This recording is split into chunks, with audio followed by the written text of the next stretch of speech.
Hello students, let's continue the chapter handle with care.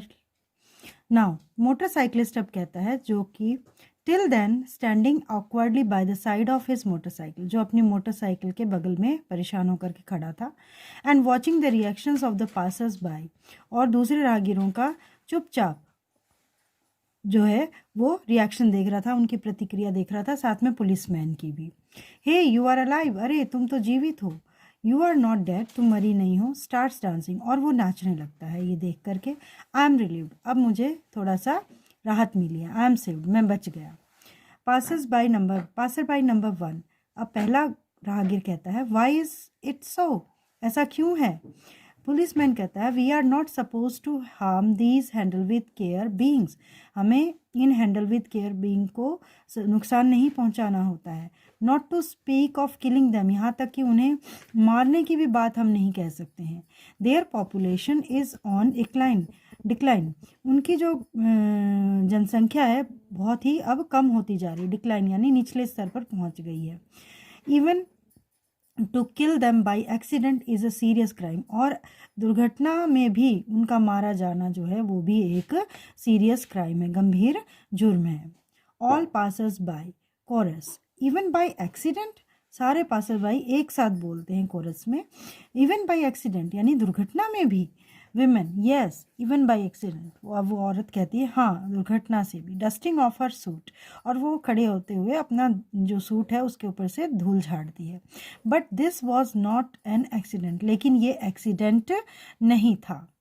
Policeman कहता है अब what, not an accident, what was it then, क्या ये accident नहीं था, तो क्या था ये. वुमेन कहती है कम्स सेंटर स्टेज, और वो स्टेज के बीच में आ जाती है और एड्रेसेस द ऑडियंस, और ऑडियंस को संबोधित करते हुए वो कहती है अ सुसाइड, और ये क्या है, अ सुसाइड यानी एक आत्महत्या थी. टर्न्स टू देम, और वापस उन लोगों की तरफ मुड़ती है. Yes a suicide my dear, हाँ ये एक आत्महत्या थी. पासर बाई नंबर 2, अब दूसरा राहगीर कहता है a suicide what does it mean, आत्महत्या ये क्या होता है. विमेन ओके अच्छा लेट मी एक्सप्लेन, चलो मैं तुम्हें बताती हूँ. थिंक्स, और सोचती है. It's a killing one self by one's own choice, यानी कि ये अपने आप को अपनी इच्छा से मारना होता है. Motorcyclist oh you mean you purposely came in my path to get your self killed, अच्छा तो तुम अपने किसी अपने मकसद से तुम मेरे रास्ते में अपने आप को मारने के लिए आ गई थी. विमेन येस, वो कहती है हाँ. लुक्स अराउंड, और चारों तरफ देखती है. That's what I intended to, हाँ मेरा यही मकसद था. मोटरसाइकिलिस्ट कहता है but you would have put me in a, लेकिन तुम तो मुझे मुझे किसी मुसीबत में डालने वाली थी. विमेन एड्रेसिंग द ऑडियंस को एड्रेस करती है. But I was keen to die, लेकिन मैं बिल्कुल मेरी बिल्कुल दृढ़ दिली इच्छा है मरने की. पासर बाई नंबर 3 कहता है but waving of a cloud of gas, और एक धूल का बादल, जो गैस का बादल अपने आगे से हटाता हुआ कहता है लेकिन why did you want to destroy your self, लेकिन तुम अपने आप को क्यों नष्ट करना चाहती थी. You beings have all the facilities and amenities to live in, तुम्हारे पास तो सारी सुविधाएं और सारी ज़रूरत का सारा सामान तुम्हारे पास जीवित रहने के लिए है. तो वुमेन कहती है oh is that kind of living you call life, क्या इस तरह का रहने को, इस तरह के जीने को तुम जीवन कहते हो. In closed bubble like chambers where everything is artificially available, ऐसे जो गुंबद नुमा जो चैम्बर यानी कमरे या कक्ष जो हैं, और जिसमें आर्टिफिशियली मतलब कृत्रिम रूप से सारी चीज़ें मौजूद हैं, हवा पानी बारिश एवरीथिंग. ओ नो ये नहीं, I am sick of it, मैं इससे बहुत ज़्यादा क्या हो गई हूँ, सिक हो गई हूँ, परेशान हो गई हूँ. I feel suffocated and claustrophobic, मैं यहाँ पर बहुत ज़्यादा घुटन और परेशानी, क्लॉस्ट्रोफोबिक ऐसे लगता है कि मैं किसी चैम्बर में दम मेरा घुटता है. यानी कि क्लॉस्ट्रोफोबिक का मतलब होता है चारों तरफ जो स्पेस में जिसको डर लगता है, यानी उसे डर लगने, क्लॉस्ट्रोफोबिया भी बोला जाता है. I want to live in the open, मैं खुले में जीना चाहती हूँ, खुले में रहना चाहती हूँ. But what a mess we have created on the surface of this earth. लेकिन हमने इस अपनी धरती के सतह पर क्या हमने बहुत ज़्यादा ये मैस मतलब क्या कहते हैं कि ऐसा वातावरण हमने क्रिएट कर दिया है। We have lost the greenery, हमने हरियाली को नष्ट कर दिया है। We have lost the animals, हमने जानवरों और पक्षियों को नष्ट कर दिया है। एंड बर्ड्स, द एयर, हवा को भी कर दिया है। द सन, सूरज को भी हमने नष्ट कर दिया। वी हैव लॉस्ट एवरीथिंग, हमने सब कुछ नष्ट कर दिया है। एड्रेसिंग द ऑडियंस, ये सब बातें वो ऑडियंस की तरफ देख करके वो कह रही है। What is there to live for, तो यहाँ पर जीने के लिए अब क्या है, रहने के लिए क्या चीज़ बच रही है। Passerby number 2. What? You mean you beings are responsible for this environment in which we live? क्या तुम लोग जिम्मेदार हो इस तरह के वातावरण में जिसमें हम रह रहे हैं खराब करने के लिए। विमेन कहती है यस, हाँ। Directing her hand at her self, अपनी तरफ अपना हाथ की तरफ इशारा करते हुए हाथ से। एंड द एंटायर ऑडियंस, और ऑडियंस की तरफ भी। We human beings are responsible for this environment full of noxious and toxic gases on earth. हाँ, हम मानव लोग ही जिम्मेदार हैं इस तरह के वातावरण के लिए जिसमें ये जहरीली जो गैसेस भरी हुई हैं धरती के ऊपर, इसके लिए हम खुद जिम्मेदार हैं। Mind you, it was not created in one day, ये ध्यान रखो ये एक दिन में नहीं हुआ है। It was created over several decades due to our environmentally unsound activities, यानी कि ये इसमें दशकों बीत गए इस तरह की एनवायरमेंटली अनसाउंड एक्टिविटीज़, यानी जो एनवायरमेंट के विरुद्ध जो एक्टिविटीज़ थी, हमारे कार्य थे, उससे ये हुआ है। मोर फैक्ट्रीज, ज़्यादा फैक्ट्रीज। मोर गुड्स, ज़्यादा सामान। मोर गैजेट्स, ज़्यादा गैजेट्स यानी जो यंत्र हैं सुविधा के लिए हम यूज़ करते हैं। मोर फ्लाइंग एंड ग्राउंड व्हीकल्स, ज़्यादा उड़ने वाले और धरती पर चलने वाले व्हीकल्स। मोर रोबोट, ज़्यादा रोबोट्स एक्सेट्रा, इन सब की वजह से हुआ है जो हमने खुद क्रिएट किए हैं। The real villain was not technology, यानी कि असली जो विलन जो है, दुश्मन जो है, वो टेक्नोलॉजी नहीं है बट मनी एंड ग्रीड, लेकिन पैसा और लालच है। The whole place is now polluted, और सारी जगह इस तरह से पॉल्यूटेड हो गई है, यानी प्रदूषित हो गई है। With nowhere to go, और कहीं भी जाने लायक जगह नहीं है। The moon and the all planets have been found unfit to live, और चांद और जो दूसरे प्लैनेट है वहाँ पर जो हैं रहने के लिए अनफिट है। अनफिट का मतलब होता है सुरक्षित नहीं है। Policeman, polluted, what do you mean? Polluted, प्रदूषित, तुम्हारा क्या कहने का मतलब है? Women, this environment is all right for you beings, ये जो एनवायरमेंट है, वातावरण जो है, तुम्हारे जैसे प्राणियों के लिए बिल्कुल ठीक है। You can work in any environment, तुम हर तरह के वातावरण में तुम काम कर सकते हो। हैजार्डस और अदरवाइज, चाहे खतरनाक और इससे भी दूसरे खतरनाक, ज़्यादा खतरनाक वातावरण में तुम काम कर सकते हो। But we need oxygen to live, हमें तो ऑक्सीजन चाहिए जीवित रहने के लिए। There is hardly any left in the atmosphere, और इस तरह के वातावरण में, एटमॉस्फेयर में मुश्किल से थोड़ी ही ऑक्सीजन बची है। Poynting at the mask she is wearing, और अपने मास्क की तरफ इशारा करते हुए जो उसने पहना हुआ था, वो कहती है that's why we all have to wear oxygen mask, इस वजह से हम सबको ऑक्सीजन मास्क पहनने पड़ते हैं। Passer by number 2, oh yes, you are all delicate beings, we don't have any problem with this atmosphere। अच्छा, तो तुम लोग इसीलिए डेलिकेट हो, बहुत ज़्यादा नाजुक हो, हमें तो इस चीज़ की, इस तरह के वातावरण में कोई प्रॉब्लम नहीं होती है। विमेन कहती है oh you can live wherever you like, तुम जहाँ कहीं भी रह सकते हो, जहाँ तुम चाहते हो। We have built you in that manner, हमने तुम्हें इस तरह के वातावरण में रहने लायक हमने तुम्हें बनाया है, इसी तरह से बनाया है। And you all have proliferated over the years, और इस तरह से तुम इन सालों में, कुछ सालों में तुम्हारी जो संख्या है वो बहुत ही ज़्यादा तेज़ी से बढ़ रही है। प्रोलिफरेटेड का मतलब है तुम बढ़ रहे हो। Passer by number 1, oh you mean you built all of अस, अच्छा तो तुम्हारा मतलब है तुम सब ने हमें बनाया है। Women, well not me exactly, नहीं मैंने अकेले ने नहीं, बट माई काइंड, पर मेरी तरह के लोगों ने। Yes we designed and built you so that you can work in this environment, हमने तुम्हें डिज़ाइन किया है और तुम्हें बनाया है ताकि तुम इस तरह के वातावरण में काम कर सको।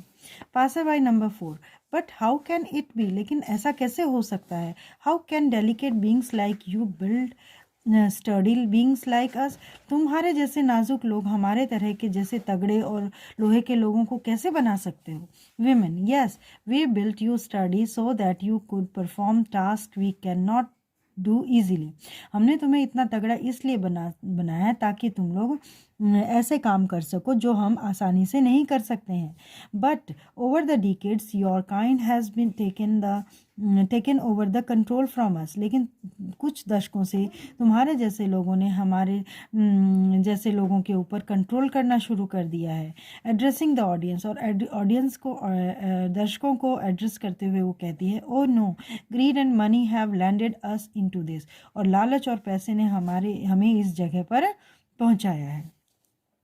मोटरसाइकिलिस्ट कहता है, oh that's why you are living like privilege citizens, और इस तरह की इसीलिए तुम लोग प्रिविलेज मतलब विशेष जो हैं नागरिक हैं उनकी तरह तुम रह रहे हो। I always ask myself, मैं हमेशा अपने आप से पूछता हूँ, how could delicate beings like you be so special, यानी तुम्हारे जैसे डेलिकेट बींग्स इस तरह से विशेष कैसे हो सकते हो। दैट यू आर लेबल्ड, और इसीलिए तुम्हारे ऊपर लेबल लिखा होता है या तख्ती लगी होती है। राइट्स इन द एयर, और वो हवा में लिखता है हैंडल विद केयर, और हैंडल विद केयर लिखा जाता है। विमेन कहती है, in fact this earth herself needed to be labelled handle with care, यहाँ तक कि इस धरती को भी अब लेबल की ज़रूरत है हैंडल विद केयर के। बट वी ह्यूमन बींग्स, लेकिन हम मनुष्यों ने क्या किया है, instead of handling her with care, इस धरती की सुरक्षा के बजाय रूल्ड ओवर हर रूथलेसली, और बहुत ही निर्ममता से हमने इसके ऊपर शासन किया है। बिफोर अस, हमसे पहले डायनासोर्स बिकेम एक्सटिंक्ट, हमसे पहले जो है डायनासोर्स यहाँ से विलुप्त हो गए। Because of a change in environment, क्योंकि वातावरण में बहुत ज़्यादा बदलाव आया था। We are soon going to be extinct because we change the environment, और हम भी यहाँ से जल्दी ही विलुप्त होने वाले हैं क्योंकि हमने वातावरण को ही बदल दिया है। You beings will soon be the rulers, और तुम लोग जो है यहाँ के क्या हो जाओगे, शासक बन जाओगे। We human beings are now doomed for extinction, और हम लोग जो है अब एक्सटिंक्शन की कगार पर पहुंच गए हैं। एक्सटिंक्शन का मतलब होता है विलुप्तता की कगार पर पहुंच गए हैं। गेट्स डाउन ऑन हर नीज, और वो अपने घुटनों के बल बैठ जाती है। And pleads with everybody addressing the audience, और हर किसी से ऑडियंस की तरफ वो एड्रेस करके वो हर किसी से प्लीड का मतलब याचना करती है। क्या कहती है, I can not live any more on this borrowed time, और मैं इस उधार मांगे हुए समय में मैं अब जीना नहीं चाहती, जी नहीं सकती हूँ। आई वॉन्ट टू डाई, मैं मरना चाहती हूँ। आई वॉन्ट टू डाई, मैं मरना चाहती हूँ। प्लीज़ किल मी, मुझे मार दो प्लीज़। पुलिसमैन कहता, oh none of us can do that, हम में से कोई भी ऐसा नहीं कर सकता है। इट्स फॉरबिडन टू अस, ये सब हमारे लिए विरुद्ध है, मना किया गया है एसिमोव्स लॉ के तहत। Passerby number 4, but there's an easy way out for you, लेकिन तुम्हारे लिए एक आसान रास्ता है, पासर बाई नंबर 4 कहता है। विमेन कहती है, गेट्स अप, उठती है, एंड सीजेस द पासर बाईस आर्म, और उस पासर बाई की हाथ पकड़ के कहती है, व्हाट इज़ इट, तुम बताओ मुझे वो क्या है। What is it, please tell me quickly, कहती कृपया मुझे जल्दी से बताओ कि वो रास्ता क्या है। एसिमोव्स लॉ का मतलब है कि रोबोट जो हैं वो ह्यूमन बींग्स को नुकसान नहीं पहुंचाएंगे। अब पासर बाई नंबर 4 कहता है, just open your mask oxygen mask and you will as you only said inhale the toxic gases and die, यानी कि तुम अपना ऑक्सीजन मास्क निकालो और जैसा कि तुमने कहा है कि तुम ये जहरीली गैसों का तुम इनहेल करो, अपने अंदर इसको खींचो और तुम मर जाओगी। विमेन कहती है, as though struck dumb for some time and then turns to a passerby, और वो एकदम से ठगी सी खड़ी रह जाती है, यानी कि वो सोचती है कि मेरे अंदर ये दिमाग में क्यों नहीं आई बात, और वो पासर बाई की तरफ मुड़ती है। ओह हाउ सिंपल, ये तो कितना आसान है। This never occur to me, ये तो मुझे दिमाग में आई नहीं बात। अ सिंपल लॉजिक, ये तो बहुत सिंपल बात है। एड्रेसेस द ऑडियंस, और ऑडियंस की तरफ वो कहती है I have got so used to the oxygen mask that it has become a part of my own self। यानी मैं ऑक्सीजन मास्क की इतनी आदी हो गई हूँ कि ये मेरे जीवन का एक अंग बन गया है। I had totally forgotten, मैं पूरी तरह से भूल गई थी that it is an artificial appendage। यानी मैं ये पूरी तरह से भूल गई थी कि ये तो कृत्रिम जो है वो मेरा जीवन का सहारा है, यानी कि ये मेरे नकली है। लाफ्स एट हरसेल्फ, वो अपने ऊपर हंसती है। And turns to the passerby, और पासर बाई की तरफ मुड़ती है। You are all good at logic, तुम्हारी जो ये लॉजिक है ये बिल्कुल सही है। आई नो, मैं जानती हूँ। We built you robots with excellent logical capabilities, तुम रोबोट्स को हमने बहुत ही अच्छी कैपेबिलिटीज़, लॉजिकल जो तर्क संगति है, जो कैपेबिलिटीज़ है, योग्यता है, उससे हमने तुम्हें बनाया है। थैंक्स फॉर योर सजेशन, तुम्हारे सलाह के लिए बहुत बहुत धन्यवाद। पुलिसमैन कहता है सडनली पुशिंग हिमसेल्फ फॉरवर्ड, और अपने आप को पुश करते हुए वो आगे की तरफ कहता है हे वेट, अच्छा यार रुको, व्हाट अबाउट योर बॉडी, तुम्हारी बॉडी का क्या होगा। समबडी विल नोटिस इट, तुम्हारी बॉडी को कोई देख लेगा। And howl at all of us, और हम सब पर हमें क्राइम हमारा साबित हो जाएगा। विमेन कहती है no you need not to worry, तुम्हें परेशान होने की ज़रूरत नहीं है। Just remove my anti corrosion suit, मेरा जो एंटी कॉरिजन सूट जो है ये भी निकाल देना है। And my body will decay very fast in this corrosive environment, और इस तरह के जो ये जहर भरा जो वातावरण है इसमें मेरी बॉडी जो है वो जल्दी ही डीके हो जाएगी। डीके मतलब नष्ट हो जाएगी। Making a sign of disappearance, यानी और वो गायब होने का साइन बनाती है। Nobody will know where my body has disappeared, और किसी को भी नहीं पता चलेगा कि मेरा जो शरीर है वो कहाँ गायब हो गया है। Passerby number 2, oh is that so easy, अच्छा तो इतना आसान है। But nothing happens to us, और हमें कुछ नहीं होगा। Women yes that's the difference between losers and winners, यही तो फ़र्क है लूजर्स और विनर्स में। Begins to untie the oxygen mask, और इस तरह से धीरे धीरे वो अपना ऑक्सीजन मास्क हटाने लगती है। तो इस तरह से इस लेसन से हमें ये सीख मिलती है कि हमें अपने धरती को बचाना चाहिए, ज़्यादा से ज़्यादा पेड़ लगाने चाहिए, और अपने वातावरण को प्रदूषित होने से बचाना चाहिए, ताकि हमारे आने वाली जो फ्यूचर जनरेशन है उसके लिए हम कुछ अच्छा छोड़ करके जाएं। Thank you.